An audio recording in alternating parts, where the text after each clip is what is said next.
Hello, and welcome to another magical conversation. So, I spent Christmas alone and actually felt it was pretty good.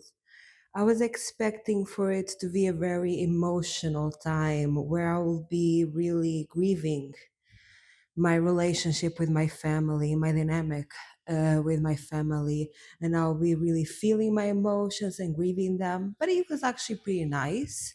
I think I'm reaching a point where I grieved a lot of that part of my life, especially the part that I feel like I did not have a family, even though I had a family per se. I did not have the concept of family that I envision it as a family that is loving, caring, compassionate, empathetic. I did not have that. And I think actually saying in my mind that I did not have a family really helped me grieve and heal from it because yes, I did have blood relatives. Yes, I did have a family, right? But for so long, I felt not justified almost in grieving this relationship that I had with my family, in grieving everything they have done to me, and grieving this idea of what I wanted to have and how I wanted them to treat me, and saying to myself, like, I did not have a family almost helped me grieve that expectation and idea of family because I felt like for so long, at least in my culture, like there is this idea that they are your family. Of course, they love you. Like they are your family. You need to forgive them. And I felt very invalidated in my experiences due to that mindset because I feel like just because they give birth to you, just because they conceive you, does not mean that they love you.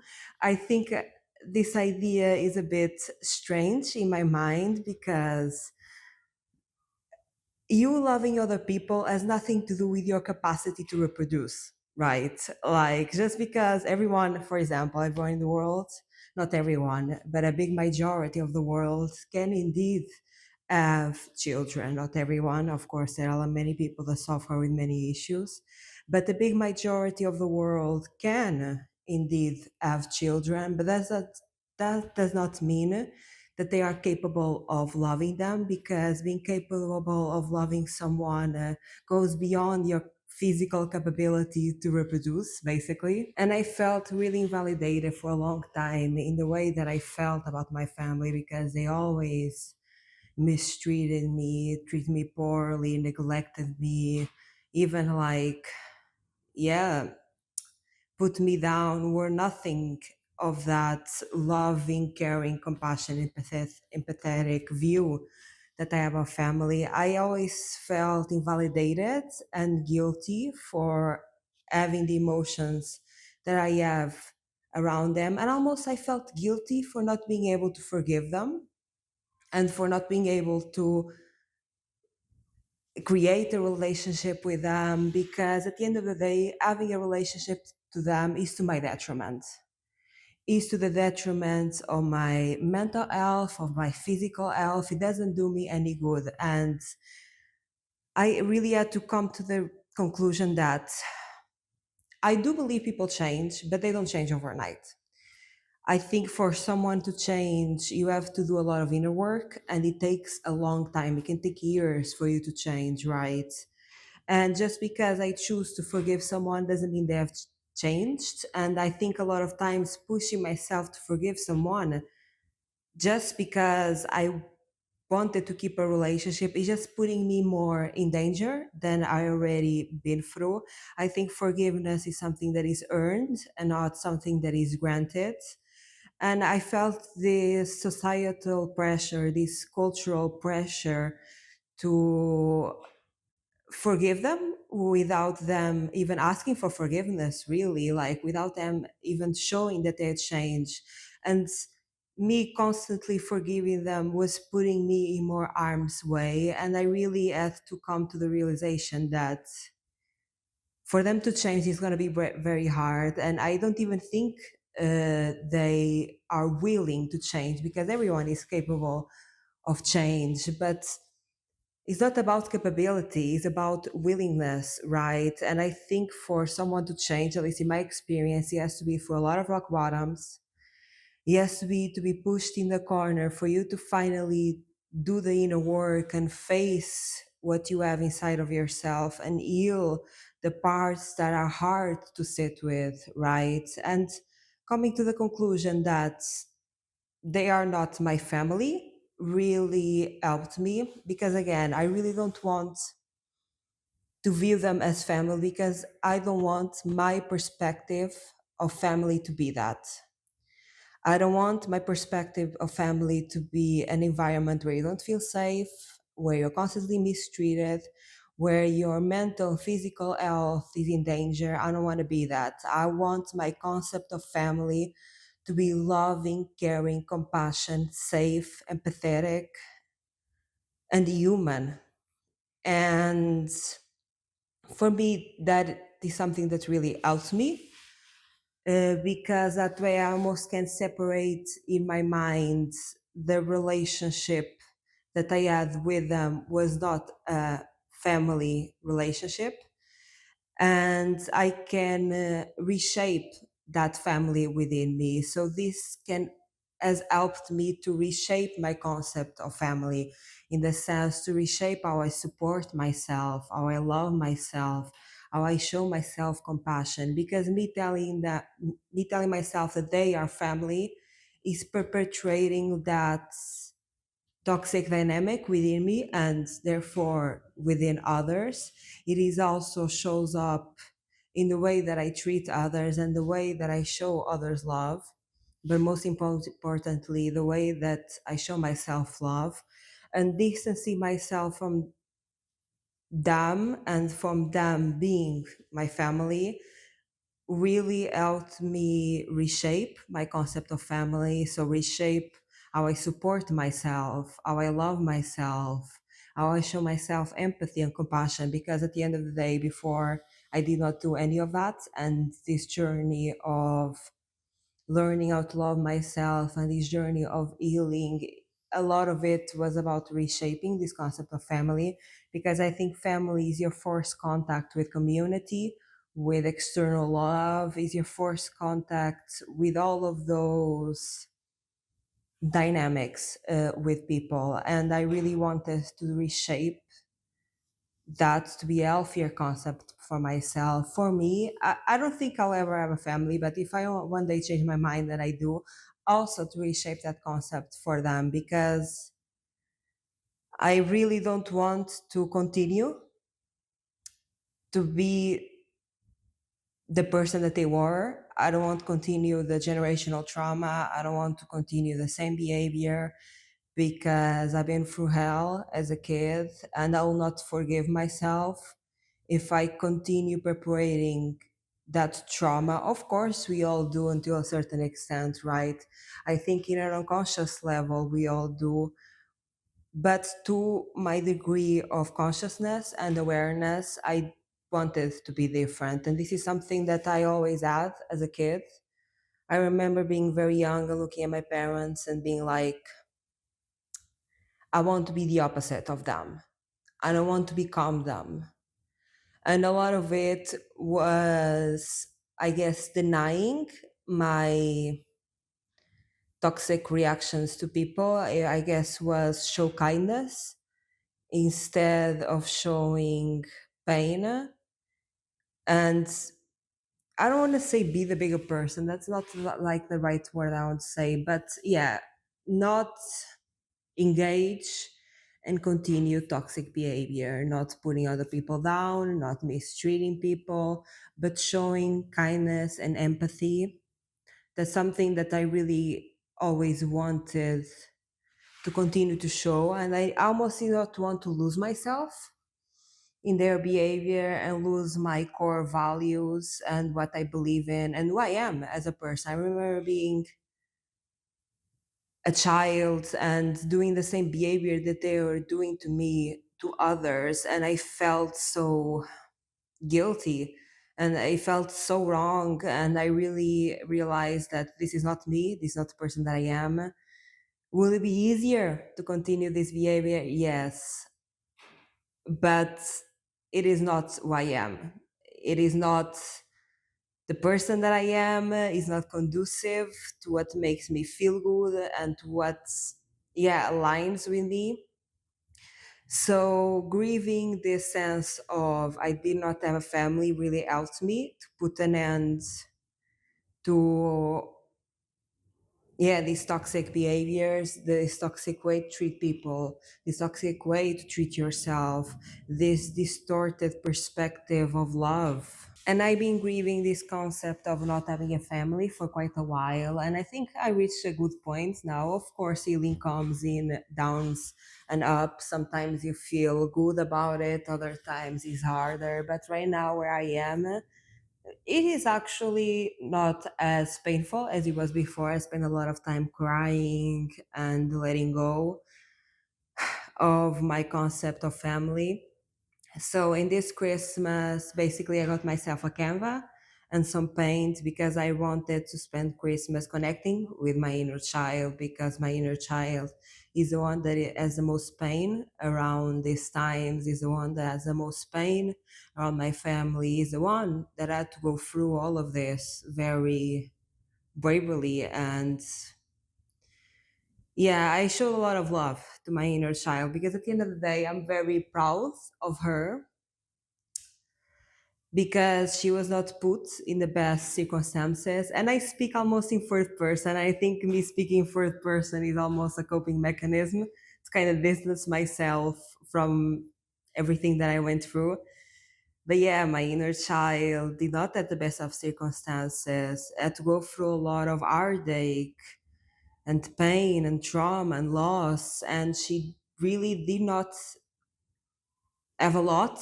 And I think I made a lot happen with very little. And sometimes I think about if Laurinda right now went back in the past and met my inner child, like if my inner child saw me now, basically, I think she will be so surprised and impressed and shocked almost with the person that I am now and what I have accomplished, because my inner child had dreams of traveling, my inner child has dreams of creating, and she really felt not good enough, not skilled enough, not talented enough to do it. And I think if she met me now, she will be, I think, almost in disbelief that that was her a few years later. I think she will be very impressed by me, in the sense that I think she will be very impressed by my personality. I think she will see me as someone that is witty and very strong and very intellectual. I also think she will see me as somebody that is very brave.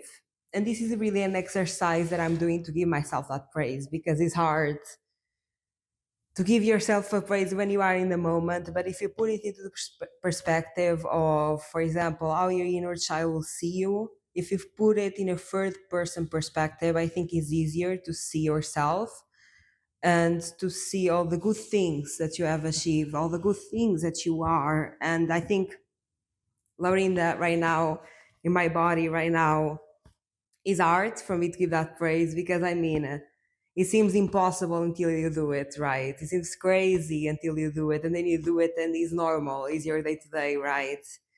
But I think, yeah, my inner child will be so, I think she will be inspired by me and aspire to be me, because me as a child, I was a very insecure person. I still am, of course, but now I just accept my insecurities, and that's the difference.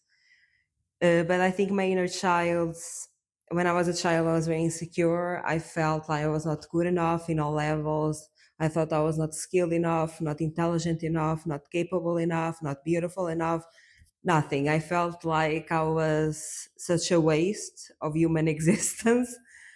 And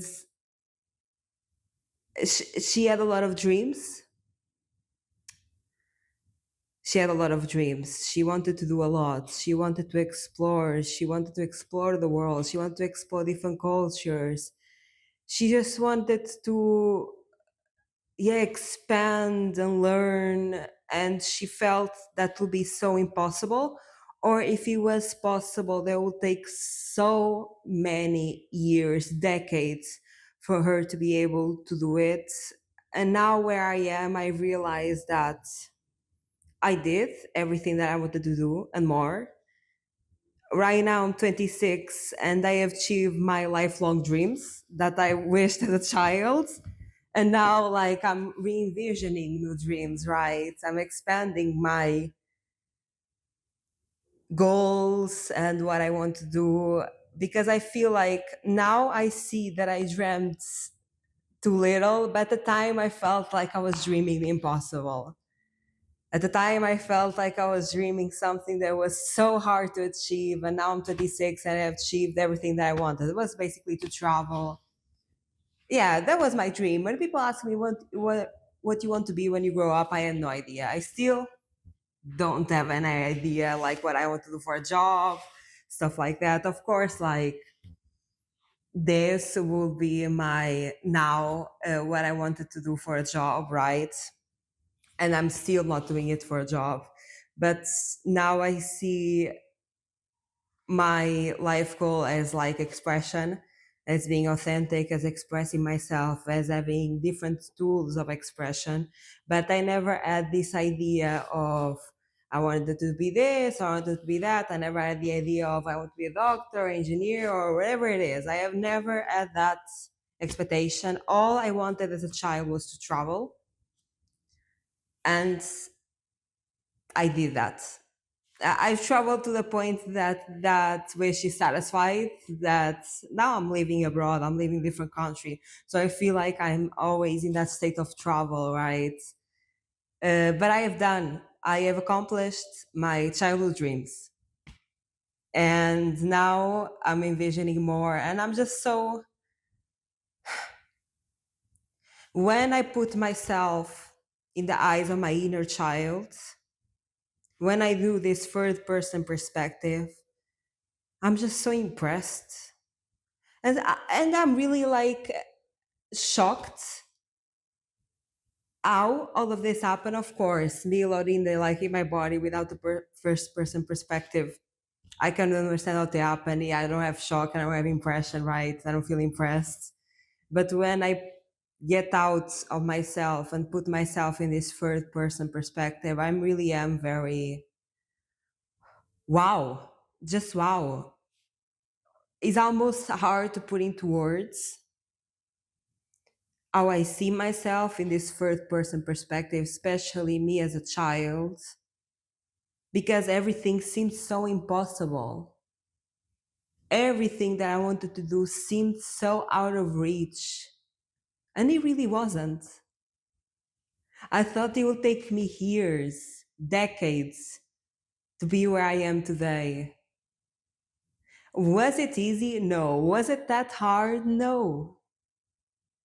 But also, I think I need to give myself the props because again, I don't give myself enough the flowers that I should. But when I really think about it, when I get out of myself and really think about it, I was really brave. I don't see myself as brave. I see myself as desperate. But when I see it as a third person perspective, I was really brave.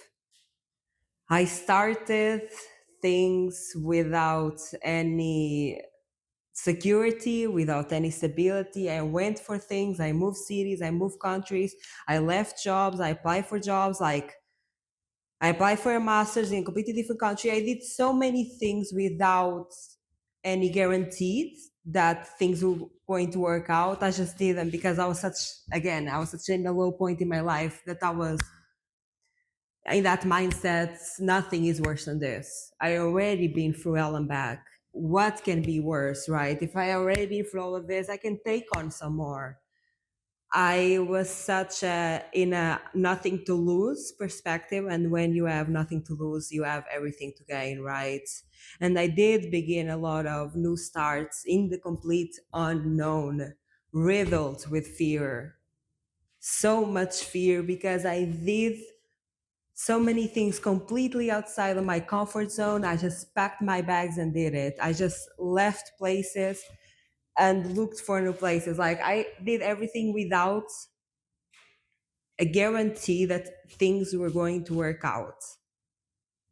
And it was really scary. Like my whole life, I think fear is such a prominent emotion in my life because I really had to sit with a lot of fear and I really had to face a lot of fear, not only in my childhood, because there was a lot of fear mongering as a way of control.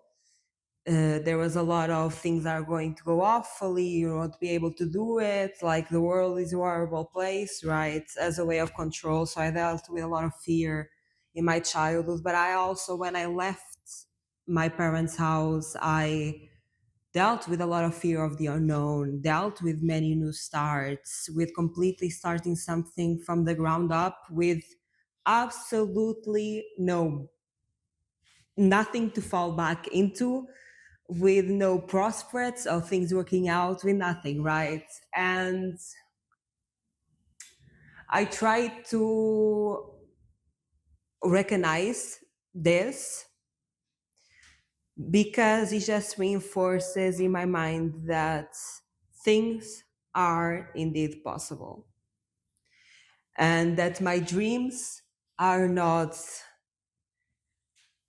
impossible and that things are not impossible to achieve. It just reinforces my mind and myself to keep on dreaming, to keep on trying to make those dreams come true.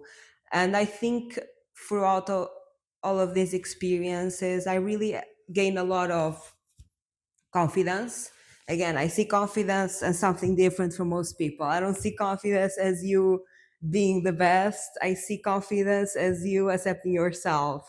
So I think I gain a lot of confidence in the sense that it's not that I am the best in a room. It's not that I am the most wow intelligent person, and it's not that. I see, and I gain a lot of confidence in the sense of I can make it. I've always made it. So far, everything that I proved to myself was that I can make it.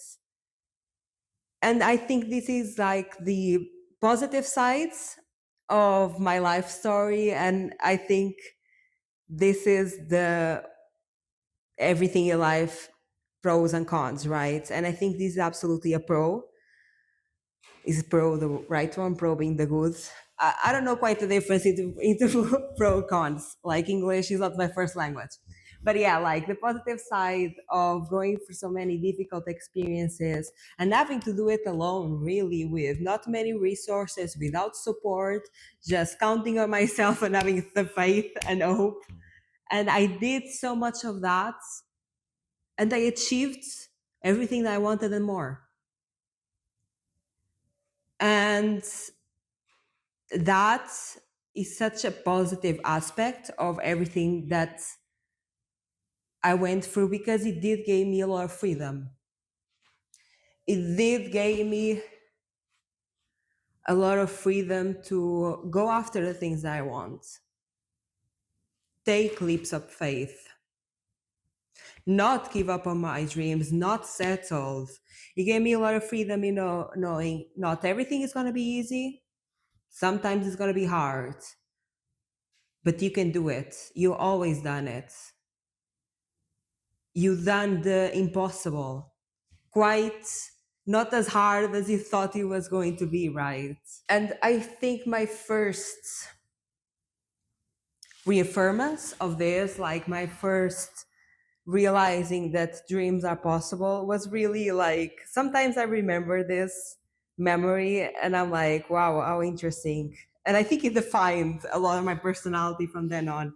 I remember being a child and watching Disney, and I'll see like these publicities to Disneyland. And I remember one time I was a child and I was looking at these ads for Disneyland Paris. And I was crying my eyes out because I was like, will never be able to go here.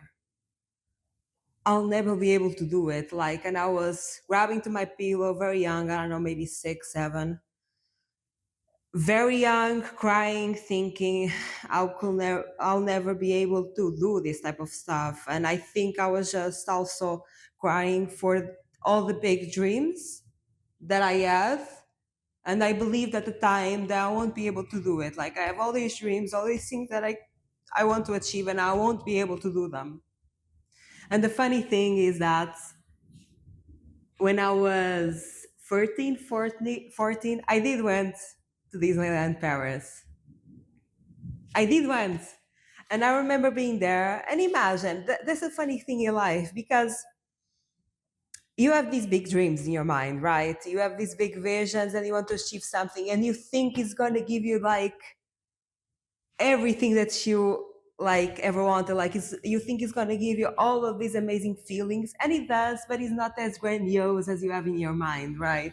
I remember being in Disneyland Paris. I liked it, but like but I was like, okay, this is a bit underwhelming to the expectations that I had because I was like, as a child, visioning, like having so much fun, experiencing all these rides and all of that. I did, and it was fun, right? But my expectations were different. And I think a lot of times what brings you the feeling that you're looking for when you are dreaming is not the thing itself, but is the journey to get there.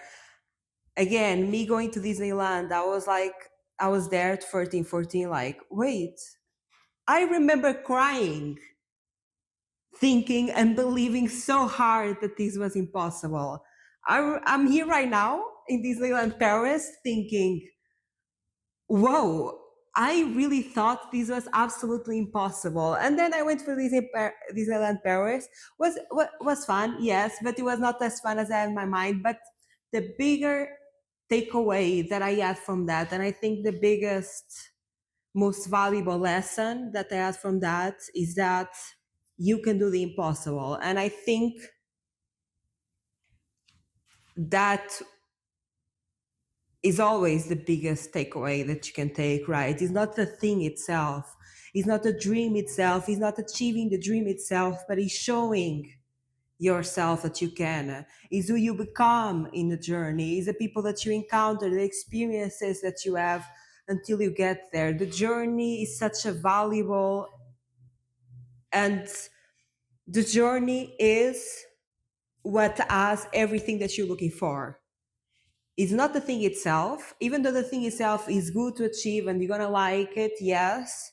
But the most valuable part and the one that you're gonna give the most praise and love and the one that you're gonna most remember is the journey itself. And when I say achieve the impossible, I'm not literally saying like making the impossible possible, but I'm talking about the perspective that I have in my mind that I saw myself as not enough, and I still do, right? I think these will never gonna leave me, right? But now I have all these life experiences to realize and all of this healing work to realize, hey, it's okay to feel this way, but it's not reality, right? But hey, I'm still very valid in the way that I feel. Um, but what I mean by achieving the impossible is not literally making like all these grandiose things, no, but is achieving what I thought impossible in my mind, in my own limitations. And I think this example of Disneyland was something that really gave me a lot of hope in my formative years. It's something that really stuck in my mind, like, Laurinda, remember, you were crying about this a few years ago, thinking it was impossible, you're never going to do it. And you believed it so wholeheartedly that you won't be able to do it. And you are here. Simple as that. And you are here, it is your reality. Your expectations of it were not like you had great expectations of it, right? It's going to be so much fun, it's going to be this amazing experience. And it was, but it did not match my expectations. And this all to say that the journey is everything. I think it's super important to dream big, not like, of course, achieving the dreams is a part of it, but to prove to yourself and to give yourself that proof that you can make it during the journey. And also, I think the journey is the one that you have gonna have the most memories, because in that journey to get to Disneyland Paris, the most important parts, so the ones that I remember the most, was not Disneyland Paris, was the journey until you get there. All the places that I went during that journey, like all the other places that I visited, that I felt it was like more fun than Disneyland Paris, right? That was completely unexpected. And that surprised me, right? And I'm really trying to learn to be present in the journey. I'm a person that, again, I like to dream. I like something to achieve. It gives me drive, it gives me passion, it motivates me, right? And I think, honestly, I think like having a goal, having a dream, having something to achieve is like a way to have a healthy escapism, because I'm prone to escapisms. It just is what it is.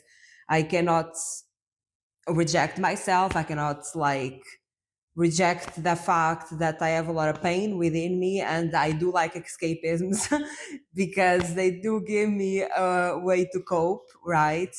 But turning these escapisms to something that is more constructive than destructive, I think it was really healthy for me, because along a lot of times I shame myself for having escapisms, when in reality escapisms is a way to cope, is a way that your brain used to deal with your experiences and your reality. The problem with escapism is not escaping in of itself, is what you escape with.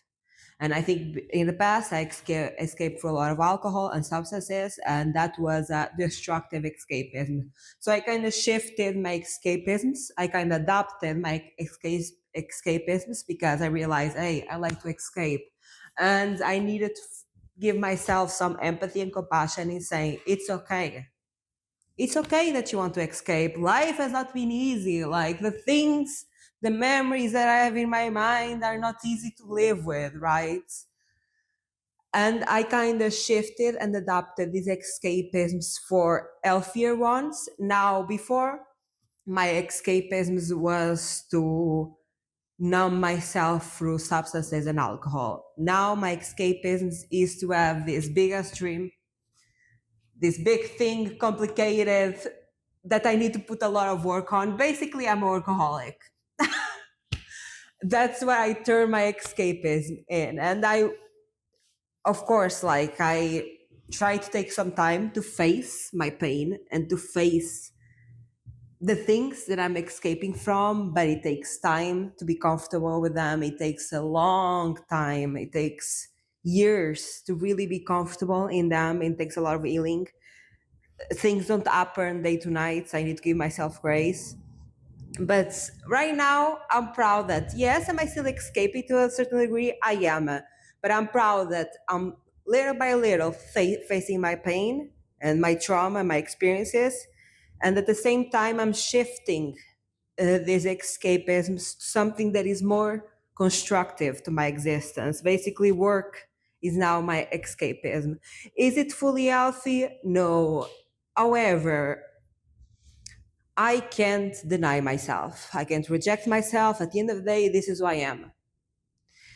If I deny and reject myself, I will only be doing more harm. I need to show myself some grace, some patience, some compassion, some empathy in taking it easy, saying to myself, you're not perfect, you have a lot of things that you need to deal with, and that's okay. So I'm shifting my escapisms to big dreams, big goals, big visions, right? Because in a way, I kind of like that is a lot of work, because again, it's a way to escape, it's a way to distract myself. Not only that, through my life experience, and I think this is kind of the positive way and the positive outcome also of this is to learn to enjoy the journey. I want to achieve a big dream, not because it's big, but because the journey, one, because of escapisms, of distractions, the more I am distracted, you know, is a way to escape. But another part of it is because the journey is going to bring me so much joy. It's going to also bring me a lot of fear and a lot of difficulties and a lot of hardships, but it's also going to bring me a lot of joy. And the journey to get there is what is going to bring me all my memories, all my good moments, all my good times. And in a way, I've realized that having a big dream, having a big goal, having a big vision is not about the dream, the goal, and vision itself. Is everything in between. Is everything in the middle. Is all the days that I spend here sitting down, talking and expressing myself. Is all the expression that I let out of me, is all the authenticity that I let myself to be, is all the people that I meet in the way that show me kindness, love, and compassion.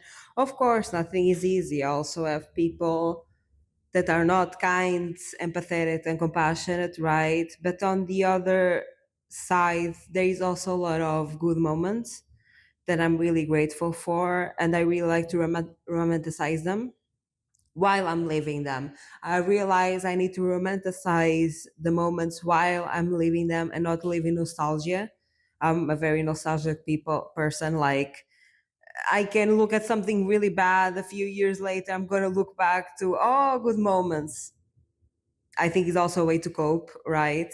But I'm trying to romanticize my life while I am living it. And yeah, these are, I think, a lot of conclusions and realizations that I gained for connecting with my inner child. I think connecting with my inner child is such a source of inspiration and creativity and life force almost. And during this Christmas, I went with the expectations of being super down, grieving, feeling my pain, healing, crying. And I did cry a little bit, but honestly, not as much as I intended to. So I gave myself gifts that were these canvas and paints. And that basically I just let my inner child express herself without judgment. I wanted Christmas to be a place without judgment and for me to just exist without guilt, without shame. Just you feel however you want to feel, you do whatever you want to do without having to restrict myself, without having to shame myself, without having to feel guilty. So I was really going with the expectation of, honestly, I thought I was going to cry way more, but I was going with the expectation of, just be yourself, feel however you want to feel, good, bad, no judgment either way. And I wrote myself little notes of things I wished my family had told me, because again, I want to use Christmas time and these holidays that remind me of family to reshape my concept of family. So in terms of actions, the way that I can show most love is to basically not judge myself and just let myself express. I want to express without judgment, without restrictions, without shame, right? And just letting myself express myself without barriers. And also, I want to reshape my concept of love with words. I'm a big words of affirmation. I think words have a lot of impact and a lot of meaning. And I think words can break someone down and build someone up. And I think there is a lot of power in speaking. There is a lot of power in words, right? So I wrote myself these little notes that I'm going to show you. So I wrote myself like little notes of things that I wish my family told me as a way of showing myself love through words of affirmation. And I'm going to read them to you. This is very vulnerable. I'm a bit like shy about it, but this is my place to be authentic. And I make a promise every time that I do this podcast to be as truthful, as authentic as I can be for my own mental health and self expression. So, this is what I've told myself in Christmas. I love you and I accept you as you are, everything that you are. I wish happiness, fulfillment, and authenticity. I hope all your dreams come true because you deserve it. It's a blessing to have you in my life. There is nothing I'll change about you because in my eyes, you are perfection. I'm so proud of you, of everything you are, of everything you have overcome. I'm amazed by you every single day. Every single day that you show up, everything you do, everything you are. Your kindness, your resilience, your depth. I wouldn't change you for the world. And this was really moving for me. For example, when I say that I'm grateful for everything that you are, and I specifically say your kindness, your resilience, your depth, I'm saying this because this was actually the things that I was the most shamed about. I was very shamed for being kind, which is kind of crazy to think about, but oh well, it is my reality. I was really shamed for being kind because they saw kindness as weakness. Not only did my family saw kindness as weakness and people around me growing up saw kindness as weakness, I think a lot of my kindness was also a way to justify me being essayed. I think me being kind was a way for people to justify, yes, you're being essayed and you're going through this so much trauma and you being touched without your consent because you are too kind. So being kind was something that I was really ashamed of and for. Again, crazy to think about now. But for a long time I did. I think a lot of trauma was happening to me because I was kind. Basically, it's this idea that you're only taking advantage of because you are kind, like completely victim blaming, completely discarding and looking away from the person that is causing the harm and blaming you for not being an awful human being because bad things don't happen to everyone. Like bad things also happen to people that are not kind. Like it's just life, right? It's just being unlucky, really. So I really shamed for my kindness, and I think I felt a lot of guilt and shame about being kind. And also, there is, I think, my kindness. Sometimes sometimes, a lot of times, especially in my real life, where people don't understand my depth and don't know what I've been through. I think here on this space, you kind of understand because I've been telling you the things that I've been through, and I've been showing up as a very authentic and truthful version of myself. And if you are listening to this, if you have been listening to this, I think uh, you can understand more my depth and my profoundness and how much I've been through. But in my real life, where people don't know my story, I think they mistake also my kindness as innocence. And there is like this energy around it, like this vibe that I get from people that they see my kindness as innocence and they think that I'm like naive and that basically that they can do everything without me realizing what they are doing, that they can take advantage of me without me realizing that they are taking an advantage of me, and that I'll let things slide and I'll let them basically mistreat me, which is far from the truth. And I also think there is a lot of, when people see how kind I am, I think there is a lot of jealousy as well because I think they see it as innocence and someone being really innocent and naive. And there is nothing wrong with being innocent and naive. I think, bro, if you have the capacity to be innocent and naive, I wish, right? I wish. I think that's a beautiful thing, and I think we shouldn't traumatize people that are innocent and naive just for them to become jaded as everyone and become traumatized as everyone. But I think there is like this almost this jealousy of people that are innocent and naive, and they take, a lot of people see it as something bad, something that you shouldn't be. Like you need to grow up, quote unquote, grow up, because I guess our definition of growing up is just being traumatized. I got a girl in my work talking about another person in that manner. That's why I'm thinking about it until now. Like a girl was talking about another girl that is very like nice, and I really like her actually. Like she's very nice, she's very kind. And basically this girl was talking about her like she has no street smart. Like in the sense that she's really innocent. And she was saying, like, with this kind of this bad connotation to it.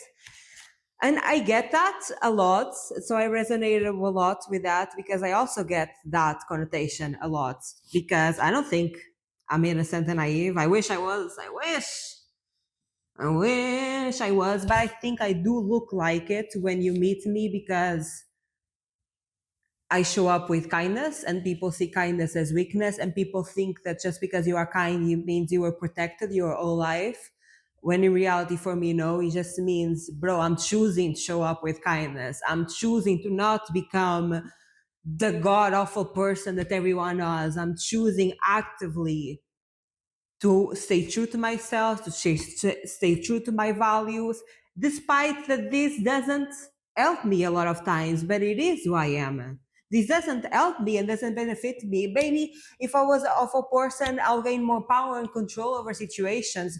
Maybe I'll like take more advantage of people and whatever that is, but that is not me. Of course, maybe it doesn't help me, yes, but I'm not going to change myself and become something that I'm not just to continue the cycle, just to mistreat people as they mistreated me. No, for me, I rather stay true to myself. I rather lose in situations because if I'm losing in situations where I'm kind, this situation is not for me. It's just telling me it's not my people, it's not my environment, it's a place I shouldn't be. Yeah, I went on a whole rant about that because I also have a lot of, yes, I felt very ashamed and judged for being kind. And now I see my kindness as strength, but majority of people see me very innocent and naive. And almost imagine they perceive me as innocent and naive because I'm kind, right? And then they do something bad, and then I'm not talking to them anymore because hello, if you like try to take advantage of me, if you treat me poorly, I'm not gonna talk to you. I'm not gonna interact with you more times like hello. And they get shocked by my reaction because you're not expecting for me to have a backbone. And again, I'm not mean. I'm never gonna go to you and do the same thing. I'm not gonna engage. I simply disengage. I'm a disengaging, blocked type of person. And you expect me just because I'm kind to endure your mistreatment? Hello. Another thing that I said to myself, like, I'm amazed by your resilience. This is something that I needed to say to myself because I downplay myself a lot because I've been downplayed all my life and I've been projected that I'm not enough, that I'm not good enough, that I'm not this enough. So I really had to show myself some grace and give myself flowers for being resilient, for enduring a lot of things, for overcoming and transforming a lot of bad situations into good ones. Another thing that I told myself is I'm so amazed by your depth. And again, this is something that a lot of people have rejected in me. Every time that I was a bit more introspective, until this day, like every time that I'm a bit more introspective, a bit more profound, a bit going through more layers of life, people absolutely reject it. They don't like it when I do that. And that's something that was projected onto me a lot, that things are not that deep. Don't think too much about it. Don't have critical thinking. And I think, again, this is a way to keep the status quo, for to have people not question the status quo, what we consider normal, right? And people that question and think about it and have a nuanced perspective of it are seen as being over dramatic, I guess. Like, you are too much, you are exaggerating, it's not that deep, it's not that dramatic. And I'm like, I'm sorry if I don't like to see life in surface level. I don't know what to tell you. Like, I like to think about things. I like to be introspective and see the layers and the depth of people and situations. This is who I am at my core. And I think for a long time, I felt really ashamed of it. And this is something that I don't yet feel safe to be with people because I think people get very defensive about it. I think it's a big trigger to realize that someone is willing to question the status quo and that someone is willing to yeah, not go along with the crowd just because everyone is going along with the crowd, right? That basically someone is willing to be different. Difference, I think, is very scary to a lot of people. I understand the psychology behind it. It's the unknown. You never experienced something like that. I understand the psychology around it. I think people project a lot of their fears onto me when I question, when I see the layers of situation, people, places, things, right? And I don't feel safe in my real life to show my depth. Of course, I always am, and this is who I am. Like at the end of the day, and I think Laurinda Landi in my podcast is really my only safe vehicle where I can just like express my depth and how I see the world and all the layers that I see about the world. And this is something that Laurinda Landi, my podcast, is something that I'm so incredibly grateful for. And I'm so grateful for myself and for everyone that watches and listens and comments and interacts. I'm so grateful to have this space because my life has been so more fulfilling by having this way of expression. Like I never felt so fulfilled and complete and whole as I do now. And I think a big part of it is having a space to be authentic, to express my interests, to express my passions, to be myself. I'm so grateful for this podcast that I really, every time that I come here, is really important to me because this is my first time and my only way to be fully authentic and to be fully myself. This is me without a mask.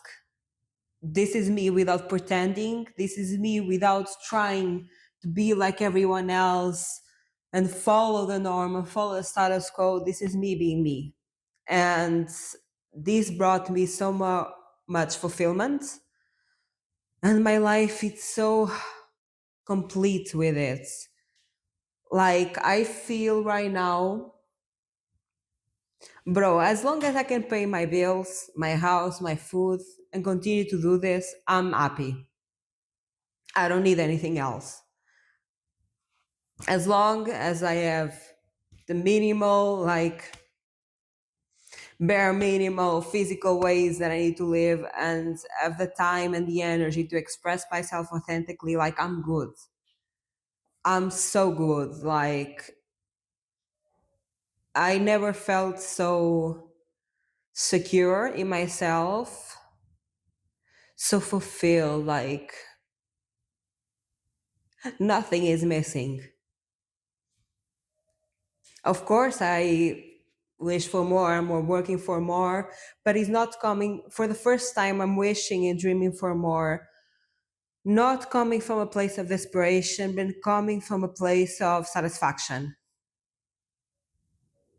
coming from a place of, I love where I am now. Of course, I'm always working for more, I'm always achieving more, right? But it's not coming from this place like I need this to happen, I need this to happen right now. No, it's coming from a place of being satisfied with that, with where I am, taking it slow, being patient with it. Because at the end of the day, I'm so content with my life right now.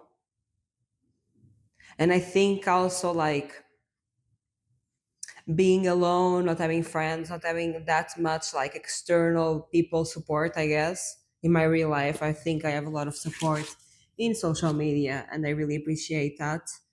But not having support from people, I think that's something that before I was so scared to do, even though that's I had this need and this understanding like I need to learn how to be alone because I'm not happy with these people. I'm creating relationships that are not authentic to me. This is not me.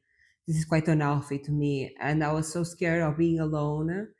And I think right now I'm so happy with being alone. And I think a big part of it is this place to be authentic, this place and this space to be myself, to express myself, For the first time, I don't have to mask myself. I don't have to pretend to be something that I'm not. I don't have to pretend to believe what everyone believes. I don't have to pretend. And I'm so grateful for it that you guys allow me a space to be myself and that everyone that interacts, I'm so grateful because I never had someone that value and accepted who I am and my depth. Also, what made me cry in this Christmas was this sentence that I was quite surprised that will make me cry. It was the only time that I cried. It was really saying to me this sentence of these little notes and words of affirmation I wrote for myself, and it was, I hope all your dreams come true because you deserve it. This was really like, this made me cry. This sentence right here, I hope all your dreams come true because you deserve it. This was the only thing that made me cry in Christmas. And I think it comes from a lot of people not believing in me, not believing that I was capable of doing the things that I wanted to do, downplaying me, minimizing me, devaluing me. I came from a lot of people and a lot of years of people doing this. Every time that I share my dreams, my goals, people are like, oh, that's impossible. You won't be able to do it. I heard so much of that that now I've shut up of telling people my dreams and visions, and honestly, I'm happy.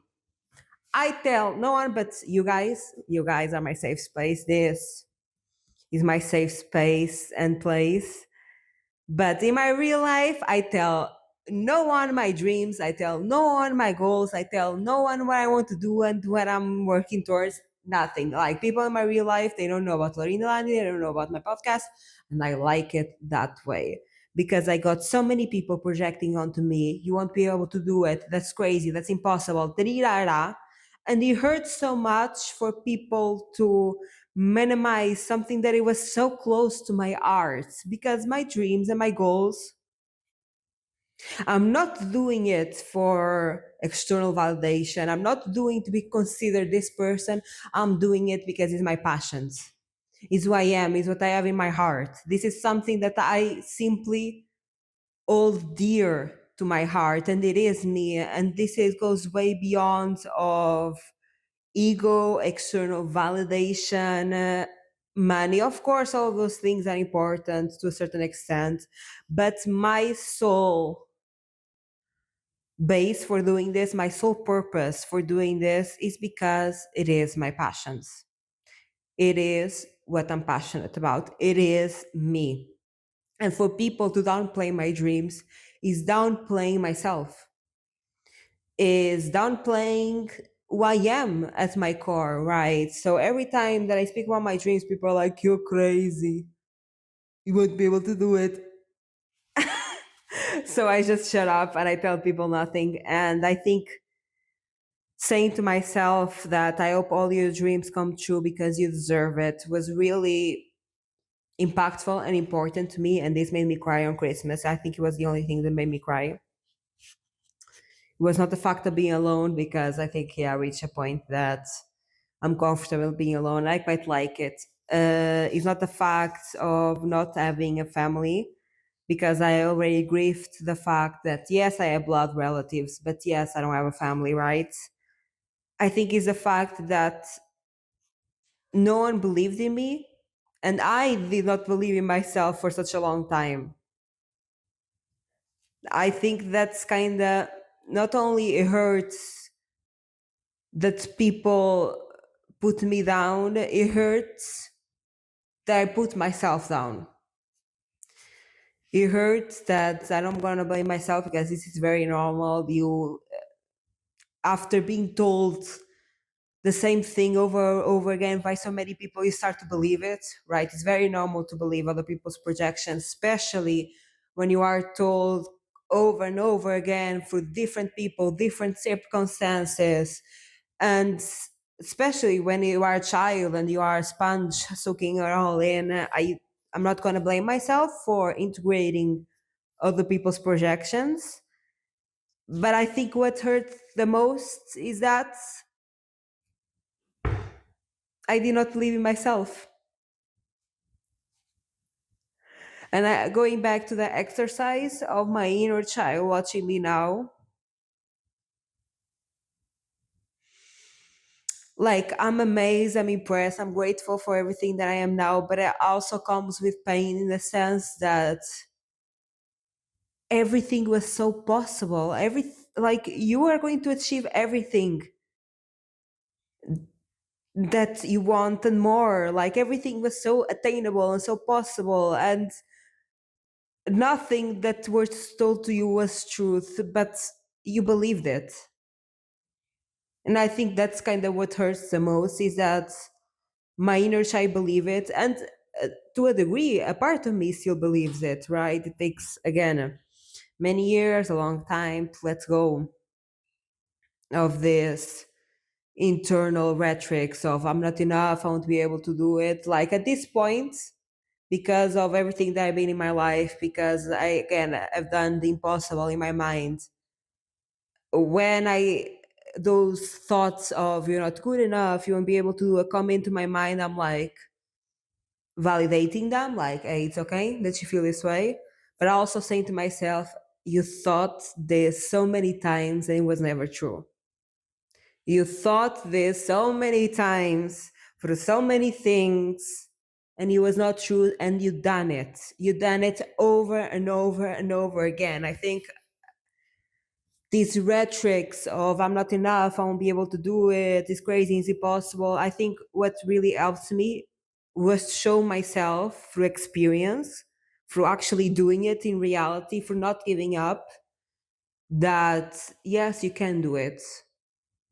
And I think one of the reasons why, again, I need to give myself props. I downplay myself. I think one of the reasons I was able to do everything that I wanted to do, again, I need to give myself the props. I downplay myself. Of course, it was me moving to different cities, moving to different countries, going after things without guarantee. It was me taking action, taking effort, absolutely. But I think also another thing that I feel like I was able to do it is because these things are things that I had in my art. Like it's things that are so authentic to me. And I think it was things that the world was always like my inner compass, and the world and kind of the universe was always going to push me to do it. I will never be satisfied without doing them, because I'm not doing any of this, and I did not chase my dreams, and I did not make things come true for other people's validation. I did not travel to show people, look at me, I'm a traveled person. I traveled because my inner child wanted to explore the world. I traveled and I studied abroad and I did all of these things because it was authentic to my art. It was an art's desire. And I think I really believe that what your art desires is kind of what is going to happen if, of course, you put the effort and you take the action. I don't think things happen because, yes, but I think if you follow your art's desire and you put the effort and you take the actions, at some point it's going to happen. Because I think, again, for me, I see like us as microorganisms in a macroorganism, right? I think things that you are really passionate about because it's who you are, it's in your heart. Yeah, it's like a passion, it's a desire. You're not doing it for anything outside of you except internal fulfillment. I think those things are, if you put the action and effort, at some point it's going to happen. Because it's almost, I don't like to say things like meant to be, because what I mean by meant to be, I think is the collective order of the universe. Is like if you have something that you are passionate about, and if you have a desire, it is going to happen at some point if, again, you put the effort and to take action towards it. Because I think it's a natural order of nature and of the world and of the universe. I don't think it's random that you have these desires. I think it's like the earth evolving, adapting, healing. I think is nature having that natural cycle of expanding, evolving, adapting. I think, yeah, I think it's all a part of nature doing its thing. And just because we don't understand doesn't mean it's impossible. But I think, yeah, a big part of why everything came true without no guarantees, without me having almost no resources, without support.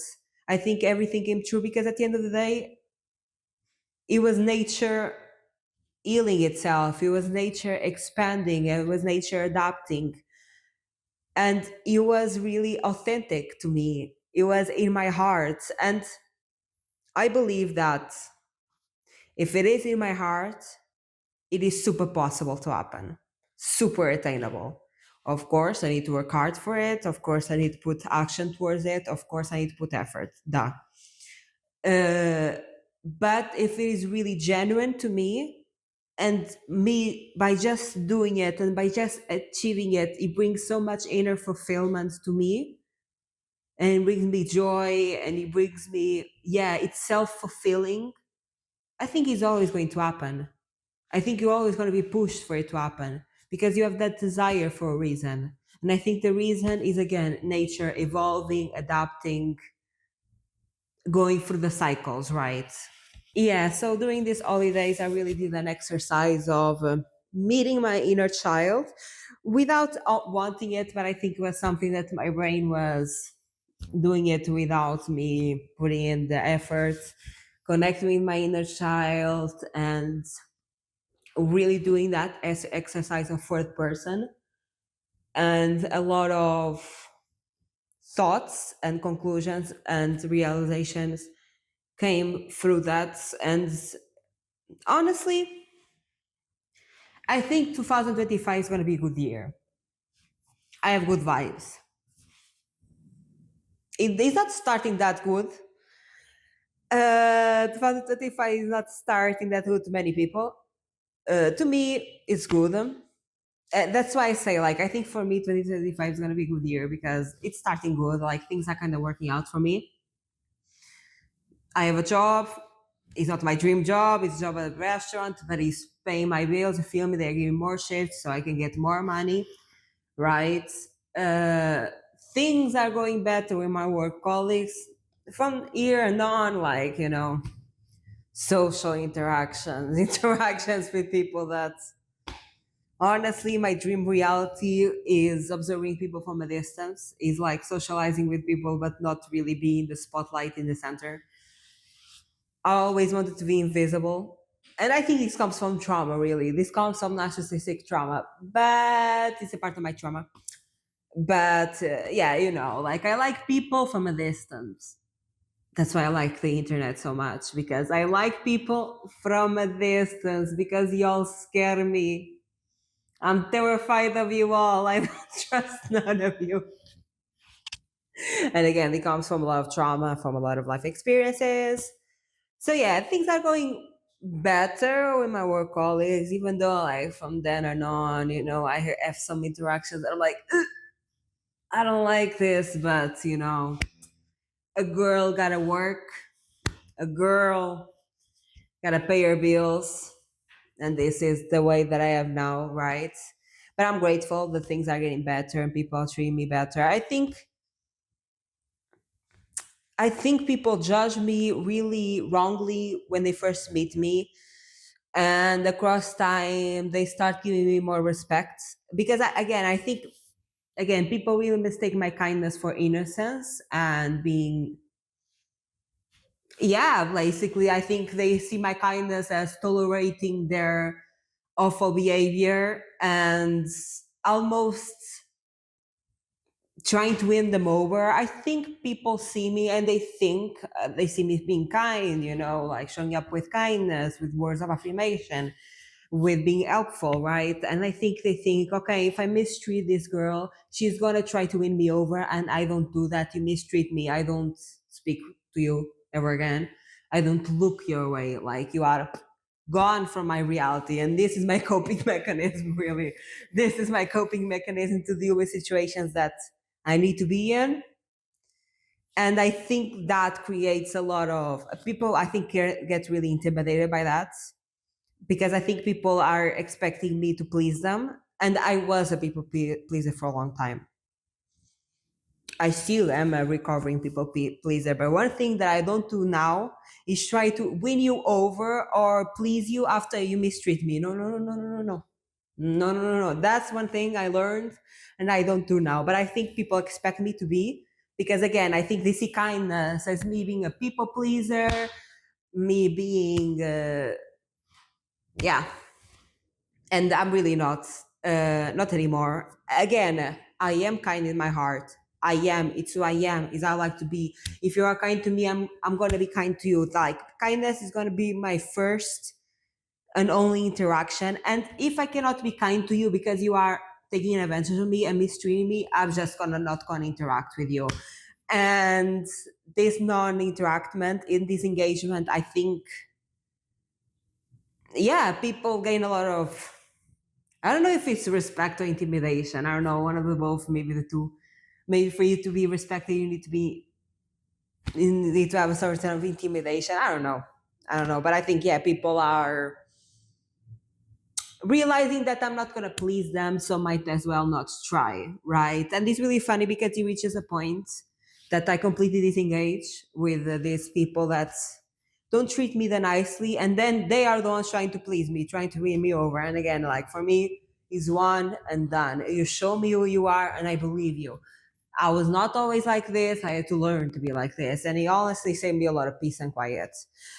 So this all to say that things are going better. My work, people are treating me with more respect, which I appreciate. People are leaving me alone more. I love being left alone. Please. Not only that, I also have more good news to begin in this year. Remember the roommate that I could not stand. Remember that one. If you are here listening to my podcast, this is for the real ones that know what I'm talking about. That roommate is leaving the house the end of the month.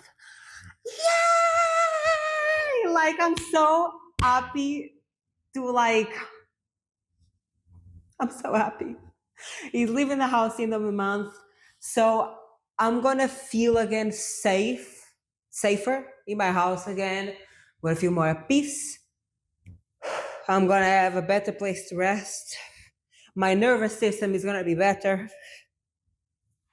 Because until now, imagine I'm trying to avoid this guy the more that I can, and he's the type of person that is doesn't respect your boundaries. He's always coming after you, asking you questions, like disrespecting your boundaries, no social cues, no nothing. You feel me? Narcissist, textbook one, kind of like a cartoon animation of a narcissist, right? And I've been trying to avoid them the most that I can. Like he speaks to me, I pretend I don't listen because I know he's just gonna, disrespect my boundaries, be intrusive, put me down. I know that's all everything he's going to do. So until now, I'm living with this guy for like 4 months. I'm trying to avoid them. I'm trying to tiptoe. Like I'm trying to like, if I hear him in the kitchen, no, no, no, I'm not going there. He comes to the kitchen, I leave. I leave everything that I'm doing. I leave. You feel me? So I've been in this state of a bit of survival. I've been a bit of survival. I'm gonna be honest. And like it's so hard to be in survival in your own home because you have no place to rest. You have no moment of life to just let go of your armor, let go of your defenses, and to be like just resting, right? So I've been like this for 4 months. I've been asking the universe, please take this man out of my house, please. I don't need you to be great, but just not be a god awful person, please. Like I don't need to love you. You don't need to be the best person in the world. No, it's just like respect other people's boundary, respect other people's places and spaces, respect, you know. And this man does nothing but the opposite. You feel me? But he's leaving at the end of the month. So I'm excited to feel safer again in my house, to let go of my defensiveness, to let go of my armor, to rest better, to sleep better, to calm my system down and calm my nervous system and give it a rest, because I've been a bit in survival the past months. I've been not be able to truly rest and put my mind at ease, right? So I'm grateful. So I'm starting 25 really great. Like, personally, it's starting good. It might go down badly, but I have a good feeling for 2025 and I'm excited. I think things are kind of falling into place little by little. I'm not as desperate as I was in 2024, so I have good vibes and I set my intentions. I'm going to tell you my intentions for 2025. So in 2025, my intentions are I want to travel to the Netherlands. I spent one night in Netherlands, but I did not saw it like properly. It was just like one night. And like from what I've seen in the photos that I see, it seems so like magical in the terms of like architecture. It seems so medieval, so like colorful houses, so cartoon like. I want to see the Van Gogh Museum. Like, my intentions for 2025 is to go to the Netherlands. Also, I would love this, intention, but I don't know if I'll be able to do it. But hey, putting my intentions out there is to have 1,000 subscribers on YouTube on Laurinda. I would love that to reach that milestone. Hey, I probably won't be able to do it, and that's fine. It probably is not going to happen. That's fine. And if it does, I'm going to clip this when it happens, me saying this. Imagine it happens in 2025, again, 1,000 subscribers on YouTube, and I'm clipping this moment right now. That will be awesome. But again, I just like to set my intentions, say it out loud. I don't expect like them to happen in a timeline. I don't expect for them to happen in 2025. At some point it will happen, but maybe not just now, right? And another intention that I have, again, putting it out there, I'm not with much hope that it really is going to happen, but hey, putting it out there, you ask, you shall receive, right? It is to have 40 clients, 30 customers, because I'm offering healing sessions. That is basically where I guide you and I give you techniques to overcome an experience, to heal yourself, to love yourself. And I give the same techniques and same guidance that I give myself, things that I've worked in my life. So I'm offering those Elite session quite recently. I think I started in December. I've been planning this for a long time, but I think it kind of went live in December. So I would love to have some clients and customers, because I think that's something I'll be actually really good in. And not only, I think it also gives me purpose, because like going through all of these negative experiences, going through all these trauma, trials, and tribulations, and be able to transform it into something positive, like helping others and having this sense of purpose. I think it's so full circle and so fulfilling. It gives me a lot of purpose as well. Not only for me, because honestly, I always liked to help people. That was, yeah, that I think is in me, but I learned to throughout life that you cannot help everyone, and it's actually better that you restrain your help from people, because people are going to take advantage of you. You give a hand and they take out their arm. So I really have this desire to help people, but I feel like I don't feel safe in most circumstances to do it. And now I've restricted my helping other people, because again, like, I've been so taken advantage of that I'm like, no, like, I need to stop. This is not healthy for me, right? So this is also a way for me to express this innate desire of helping people in a way that is balanced and I'm not being taken advantage of, basically. So yeah, those are my three resolutions for 2025. I don't expect for them to happen in 2025, but I like to set goals, intentions, speak about them, because I think at some point it will happen. Of course, probably will take more than a year for it to happen. But those are my three: going to the Netherlands, 1,000 subscribers on YouTube, and 40 clients on my business. Also, starting owning my own business and starting a business was not in my bingo card for 2024 and 2025. I'm just really going with the flow here, seeing what I can do, expanding, learning, you feel me? I never had the expectations of, yeah, starting my own business. I never dreamt about that. I never, yeah, that was not being an entrepreneur, all that was not my goal per se. But hey, I'm rolling with the punches to see, uh, yeah, to expand, to see. I love to make money with Laurinda because I love for this to be my full time job one day. That will be amazing. Just because, it's a job that I like, it's something that I'm passionate about, it's something that I'm authentic, will give me so much more time and energy for me to focus on the things that I'm actually passionate about.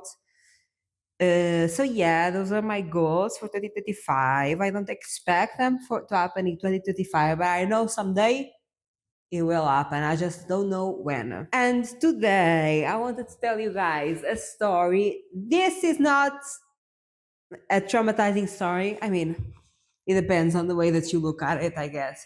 But I decided to give you guys a break from the trauma that is my life. And I'm going to tell you a story that is not as traumatic. I think is interesting, entertaining. And this is my paranormal experience. I don't have many paranormal experiences, which for the person that I am is a bit odd. Honestly, I think I should have more because my grandmother was a witch. I do witchcraft for like inner child entertainment purposes. I love Halloween. I always loved Halloween. I love spooky aesthetics. Give me Halloween Town every year, all days of the year. My biggest goal in life, this is like a big, big dream, is to have to build a witch house, an enchanted forest. I would love to live like buy a piece of land and like I don't like to be that far away from the city. I like to have access to like things, you feel me? And access to, like coffee shops and stuff like that. But like imagine something that is not that far away from the city, a piece of land, like a forest, right? Building like a little witch house, witch theme, very quirky, whimsical, very Halloween all year. Building like a witch house and like kind of building this like the witch house is not that big, and all around is like this forest with trees and building like almost this magical forest, like a pathway in the forest, like lights, like funny things, like very whimsical, very Disneyland Paris in Halloween. Like I want an amusement park in Halloween, but that be my life all days of the year. Thank you very much. That is, I don't know. I love spooky aesthetics. I love it. I love Halloween. I love it. Like I love everything about it. Give me spooky, but like not spooky, like spooky inner child. I think my inner child, since I was a kid, I loved Halloween.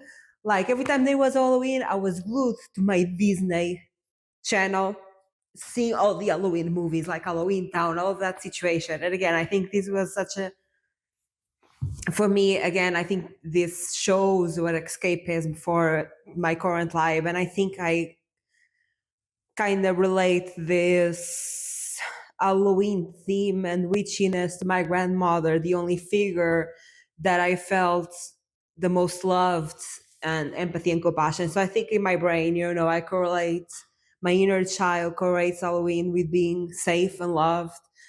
I just love it. Like there is something inside of me. I cannot tell you how much I love this stuff. So I always liked like horror movies, like ghost movies, all of that. I would have been this way since I was young. I love, yes, spooky, scary ghosts.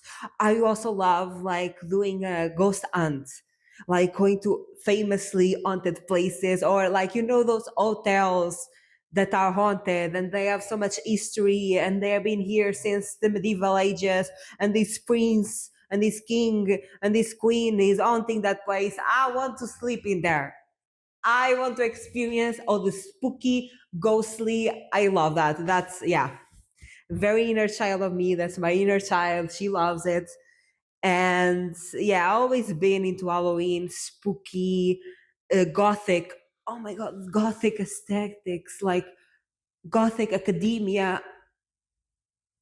I love it so much. I cannot begin to explain my, it lights me on fire. Like, I love it. Like these dark lamps with candles. I want all of it in my life right now.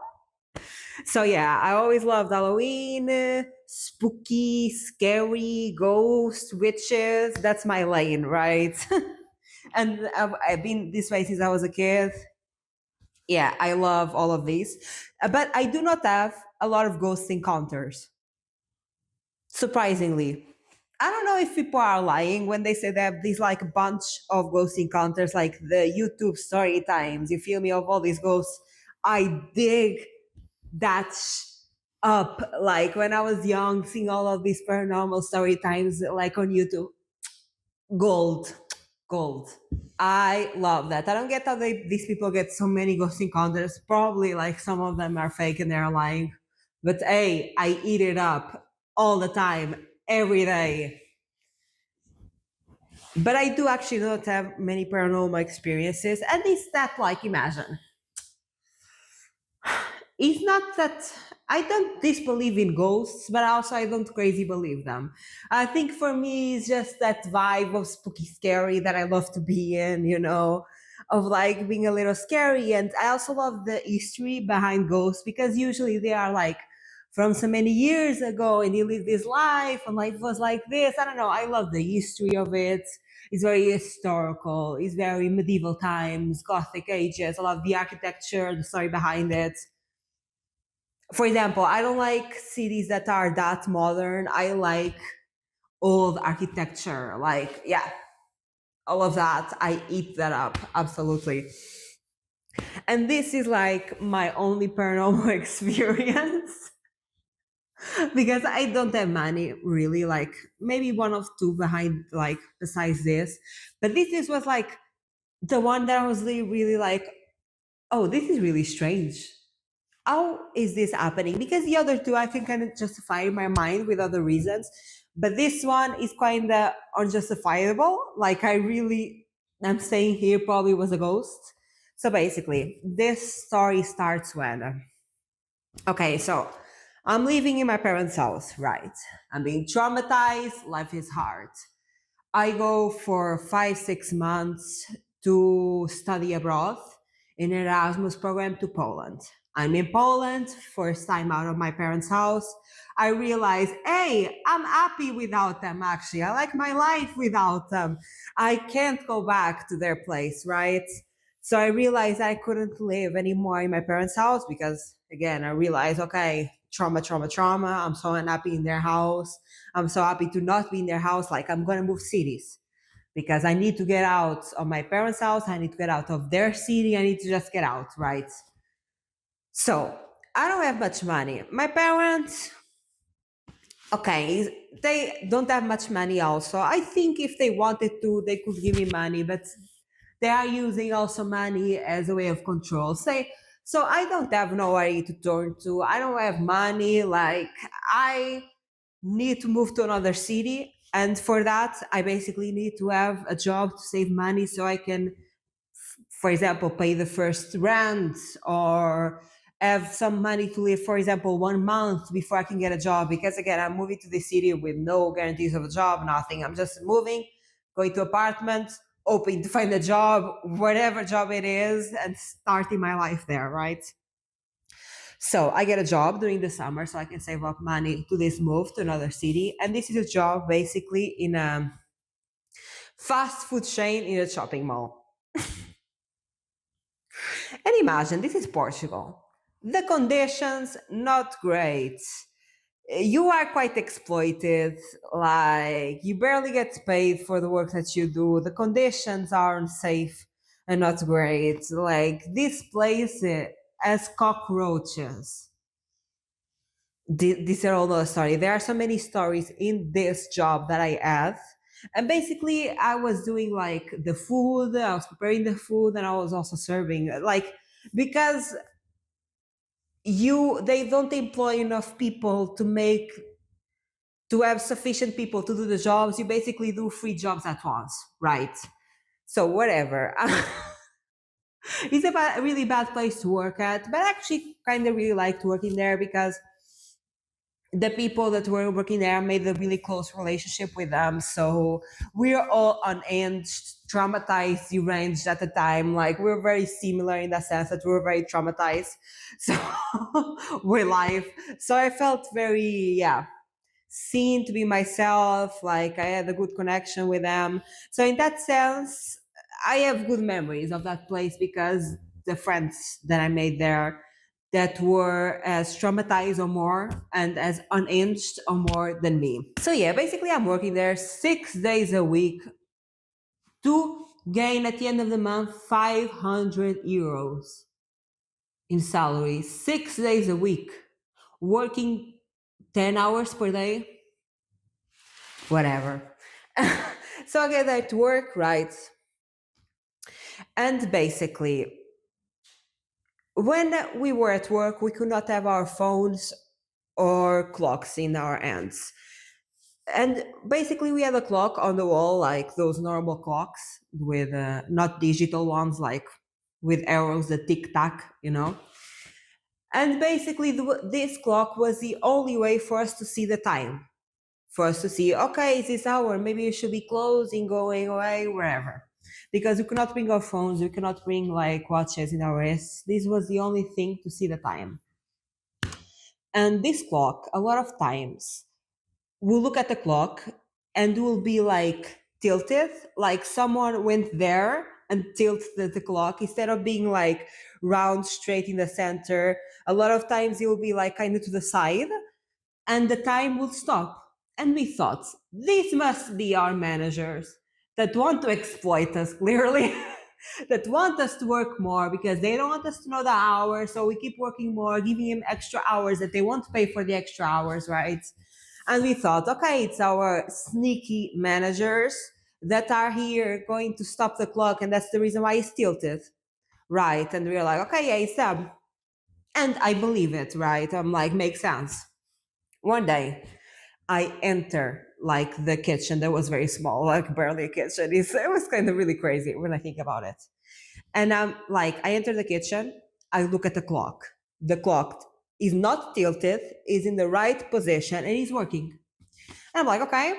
I go and I start doing something like with food. I'm starting preparing some food to sell to the customers, right? And I'm in there for quite a long time, like I'll say 1, 2 hours. And imagine you have to label things with dates so you know when it expires and stuff like that. So I labeled something that I just made with a date and I put my pen in a shelf that I have in front of me. Okay, so this shelf is you have a wall and you have a shelf. Like there is no, the shelf is only open one way because the shelf is stuck to the wall, okay? So I put my pen in there and I start preparing another food. I'm in the same place, the pen is basically right in front of me. And 10, 20 minutes go by, something like that. I'm preparing food, like not, not thinking anything about it. And this pen flies in front of my face with so much strength. It's like somebody took the pen and send it. And it basically crosses my face super fast. And I'm like, I'm making food and I get like startled. I'm like, what? Like this pen flew. I look at the pen on the floor. I look at the shelf and I'm like, is this place haunted? Like this is my first conclusion. Because imagine this pen one, it not roll off because when it roll off, it goes slowly, right? It doesn't like fly in front of your face like in a straight line. It's like somebody took the pen and throw it in front of my face in a straight line. Like for the pen to fall, it would roll and like fall, but not with the force and intensity that he was flying. It's like the pen was on the shelf and somebody took the pen and throw it and it passes like my face. It doesn't eat me, but it passes like my face.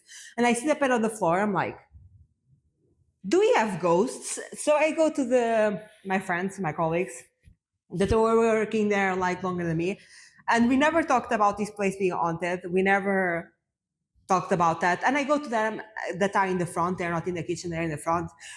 Mind you, every time I'm in the kitchen, I'm the only person in the kitchen. No one comes in, no one comes out. I pass the food through all. You feel me? For them to take it in front, I'm in the back, doing the back work. You feel me?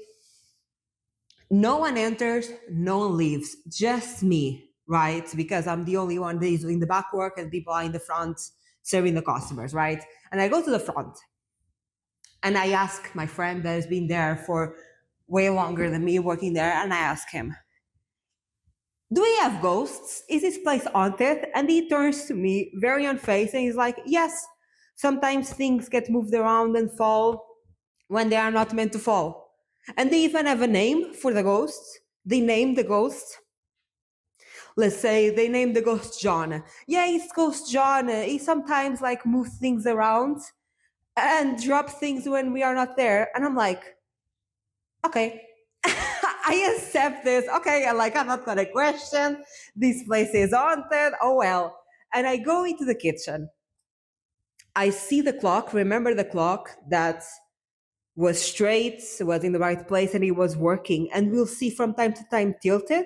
And we thought it was the managers that are going there, stopping the time for us to work more and be exploited because we don't have time. I look at the clock. Again, nobody entered or left besides me. The only time I left was for to ask my colleagues and for people to enter. Like I had the vision. Like it was impossible for somebody to be there besides me, right? I enter the kitchen. I look at the clock. It is tilted and it has stopped. And I'm like, okay, this place is haunted. Like I just accept that as fact. Like I don't think too much about it, honestly. I'm like, yeah, we have ghosts.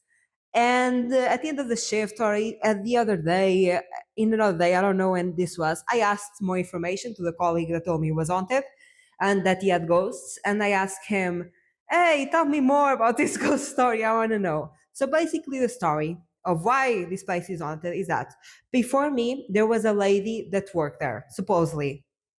This is supposed. I don't know how true it is, but this is the story that they gave to me. Basically, there was a lady that worked there before me, and she could see ghosts. And she will see this old man walking around like in our fast food restaurant in a shopping mall. And his story is that before that shopping mall was built, he had a house in there and he lived there and he basically passed away on the property, right? And he still owns that shopping mall, but his favorite place was that fast food chain. Like his favorite place to be in and to chill at was the fast food place. So basically walk around, imagine, of course you'll feel those winds, breezes of cold wind, stuff like that. But like I'm not thinking too much about it. It's just like cold wind, I'm not overthinking. And honestly, I mean, me, the vibes, they were never scary. I think the guy was just like, if there was really a ghost, the vibes that he gave me, it was just chilling. I think he liked to watch us because we were very chaotic. We were very like unhinged, deranged. And I think we just like vibed in there, you feel me? And I think he liked to hang out there and just, yeah, watch us. I think we were the most entertaining places of the shopping mall, to be quite honest. And yeah, we were the most unhinged of them all. And yeah, like I had other paranormal experiences, but I can justify them in my brain. This for me is unjustifiable. The pen flowing like somebody threw the pen in front of me, I cannot justify that at all. Like, that's literally impossible. My only justification is ghosts. And the clock being tilted, like somebody had to go up there and tilt it, and nobody was in the kitchen. Those are my only paranormal experiences. And honestly, imagine, I like the spooky aesthetics. I like the ghost aesthetics. Do I want to live in a house that is haunted? No. But do I have to go ghost hunting? Yes. Just because, I don't know, it's fun for me. It gives inner child. My inner child is super happy. I'm like, ooh, this is haunted. I love this. Do I want to live in a place that is haunted and experience that constantly? No, thank you. No. Honestly, like when I was working there, it did not give spooky vibes. Honestly, I have another story of that place where I almost passed away. I almost like I had this accident working there that was a very dangerous accident, and I was so close of not being here. This was one of my many times that I almost passed away. But yeah, that is a story for another episode. But yeah, this was my first like my experience, my paranormal experience that I can really say, okay, I don't have any more justifications for this. The other paranormal experiences, I might have some justifications. I can make some justification in my mind. This is the only paranormal experience that I don't have justification besides ghosts. And that fast food chain was is closed now in that shopping mall. The shopping mall still exists. That fast food chain was closed because it was so bad. One, the employers were exploited to the brim. You feel me? We were bad conditions, poorly paid, exploited. But I don't think that is what make them close. Of course, because who cares about us, right? I think what made them close is the fact that they had a real issue with cockroaches everywhere. We had names for them. We had like, they will do the infestation, but like, it was impossible to get rid of them. Basically, we befriended the cockroaches. We called them names like, yeah, it was a very unhinged place to be in, but it was kind of where I was at the time. At the time, I was very traumatized, unhinged, living for the chaos, living for the dramatics, living for the theater. You feel me?